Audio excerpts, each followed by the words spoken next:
I wanted to answer some questions about my tithing video. And thank you so much for people who ask questions. And thank you for people who critique the videos and give me a little feedback. I do appreciate that.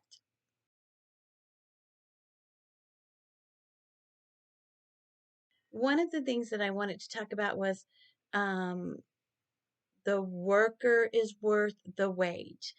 And I know I hit that, I covered that a little bit, but I don't think that I was clear enough about the fact that if you attend a church regularly, you do need to tithe to that church. You need to give some kind of money. It can be 10%, it can be more than 10%. You could give 20, 40, 50%. It's totally up to you.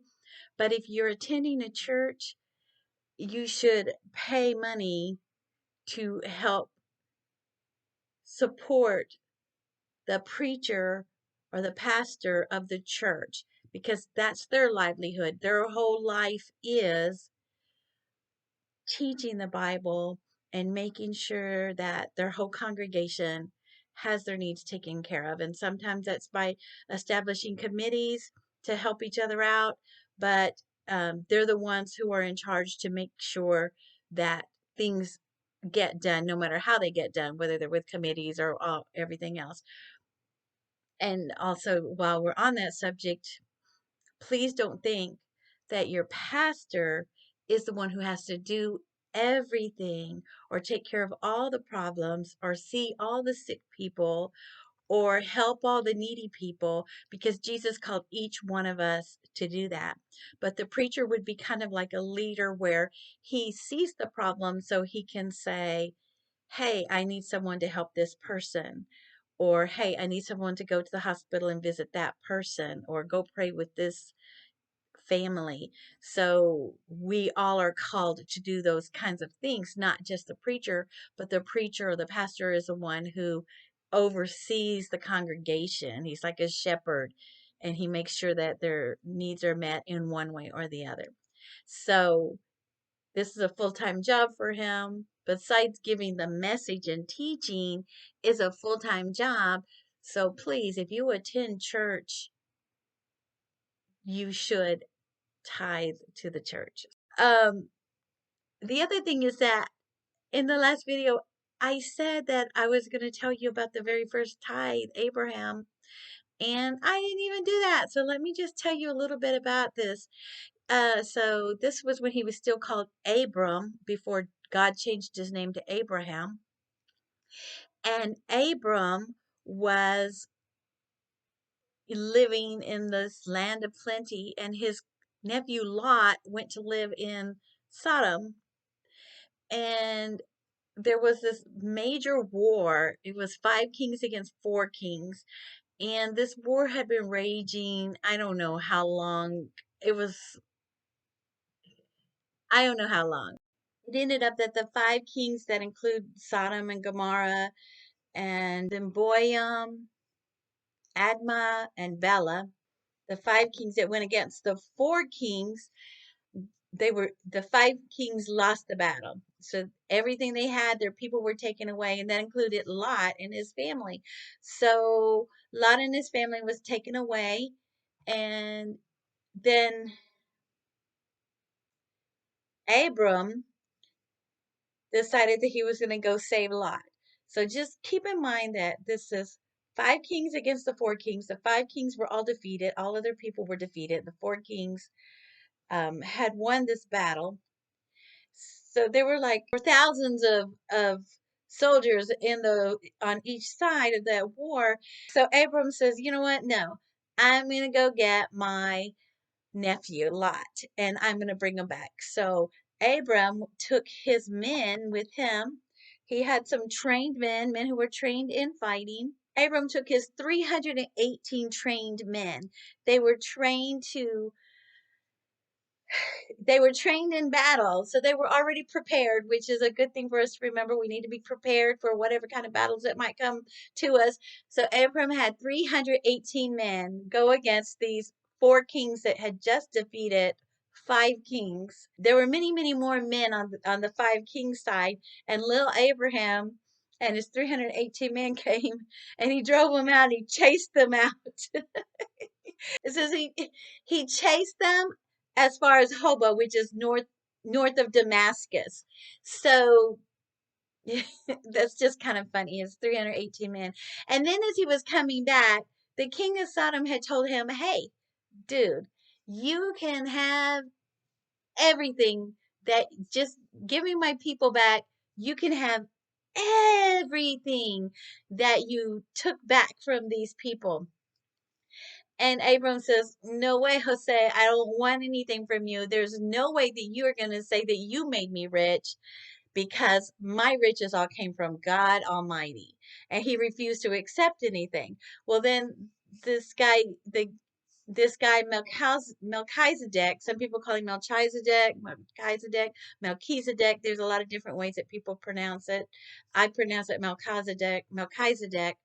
And anyway, the Melchizedek, the king of Salem, came and blessed Abraham.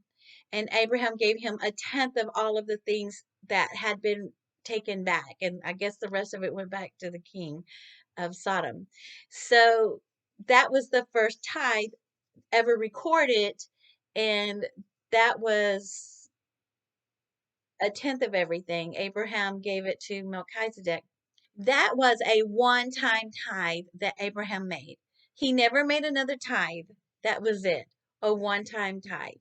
And so that's really not a good example of tithing before the law, because what my point was in the last video was that um, we're not bound by that law anymore in the Old Testament as New Testament saints. And some people say, some preachers will make the point, well, there was tithing before the law because Abraham gave a tithe. Well, if that's the case, Abraham gave a one-time tithe of a unexpected earnings in this war where he chased off these four kings. So if that's the case, then that means you have to give one tithe in your entire life, and it's going to be the tithe on your booty that you won somewhere, like you found a treasure.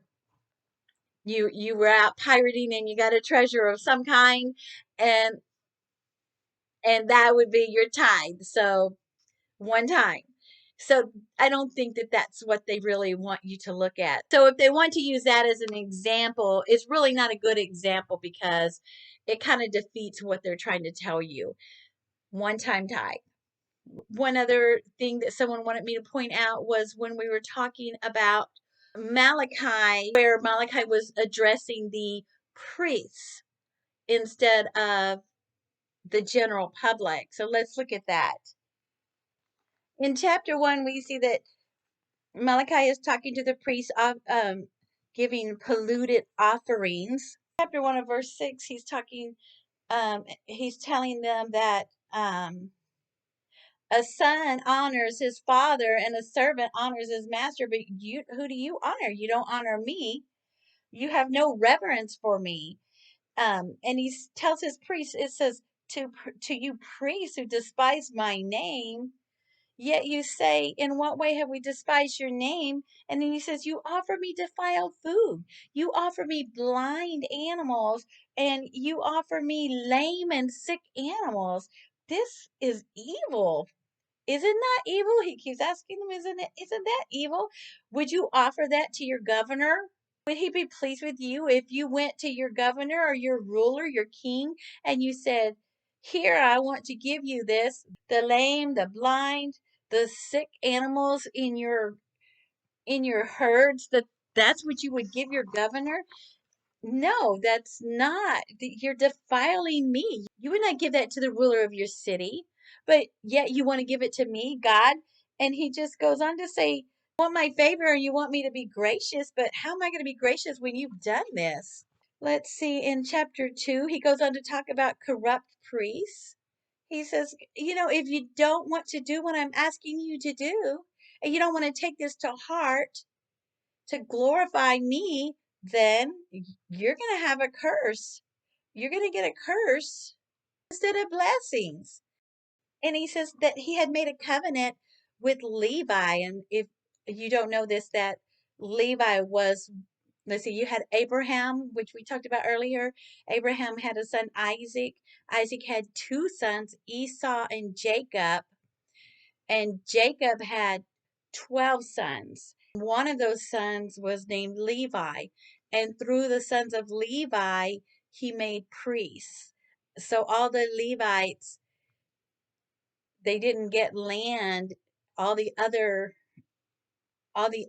were divided into lands. But so that's why the offerings were given, since they didn't have land to grow crops and raise cattle and raise animals on. Everyone else was expected to give them that. And in exchange, they offered up these offerings to the Lord to help forgive them, and thankfulness, and all kinds of other offerings. I don't know all of the offerings, but there's a whole bunch. Another thing, the second thing that they do that he finds despicable, that they divorced their wives with treacherously. They treated their wives treacherously, divorcing them so that they had um no means of taking care of themselves financially or otherwise, because when you get married, you're making a covenant, and a covenant or a promise is very important to God. So when you make a promise to God, he expects you to keep it. But when you get married to someone and you wait years and years later, and then you decide to divorce them or get rid of them because whatever reasons you have, God does not support that. It even says in verse 16 that he hates divorce. It covers one's garment with violence. Then when we get to chapter 3, we can see in verse 8 where he says, will a man rob God? Yet you say, how have I robbed you?